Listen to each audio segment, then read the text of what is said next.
সাদকার মাধ্যমে রোগের চিকিৎসা। একবার একজন ভদ্র মহিলা কিডনি প্রদাহে আক্রান্ত হলেন। অনেক পরীক্ষা নিরীক্ষা ও চিকিৎসা করালেন, কিন্তু কোনোভাবেই নিরাময় সম্ভব হচ্ছিল না। কিডনি প্রতিস্থাপন ব্যতীত কোনো উপায় নেই বলে ডাক্তাররা জানালেন। তিনি ছিলেন ধনী মহিলা, তাই তিনি 5 লক্ষ টাকার বিনিময়ে এক দৈনিক পত্রিকায় কিডনি কেনার জন্য বিজ্ঞাপন দিলেন।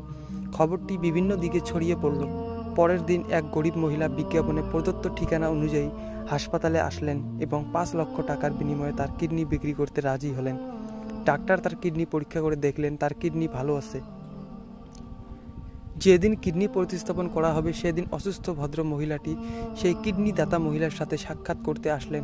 এসে দেখলেন তিনি কান্নাকাটি করছেন। জিজ্ঞাসা করলেন, আপনি কাঁদছেন কেন?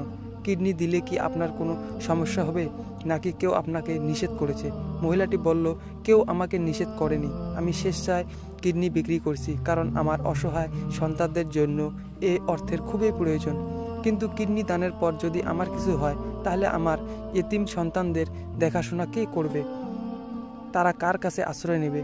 এটাই আমার চিন্তার কারণ। এই কথা বলতে বলতে তিনি আবার কান্নায় ভেঙে পড়লেন। তার অবস্থা দেখে অসুস্থ মহিলাটি কিছুক্ষণ ভাবলেন, তারপর শান্তভাবে বললেন, চিন্তা করবেন না বোন, আপনাকে কিডনি দিতে হবে না। কিডনি বিক্রি করে আপনি যত টাকা পেতেন সেই পরিমাণ টাকা আমি আপনাকে দিয়ে দেব। বিনিময়ে আমাকে কোনো কিছু দিতে হবে না। গরিব মহিলাটি যেন কানকে বিশ্বাস করতে পারছিল না। কান্নার পরিবর্তে ফুটে উঠল মুখে আনন্দের দীপ্ত রেখা। অসুস্থ বোনের প্রতি তিনি অনেক কৃতজ্ঞতা প্রকাশ করলেন এবং তার সুস্থতার জন্য আল্লাহর কাছে প্রাণ খুলে দোয়া করলেন। অসুস্থ মহিলাটি হাসপাতাল থেকে ফিরে এলেন। তারপর কিছুটা যেন সুস্থতা বোধ করলেন। কিছুদিন এভাবে যাওয়ার পর একদিন তিনি হাসপাতালে গেলেন এবং কিডনি চেক আপ করালেন। কিন্তু এবারে রিপোর্ট দেখে ডাক্তাররা হতবাক হয়ে গেলেন। কি বিস্ময়কর কথা! আপনার কিডনিতে তো রোগের কোনো চিহ্ন নেই, এতে একদম সুস্থ। এটা কিভাবে সম্ভব হলো? মহিলাটি বললেন, হ্যাঁ সম্ভব। আল্লাহ আমাকে স্বীয় অনুগ্রহে সুস্থতা দান করেছেন।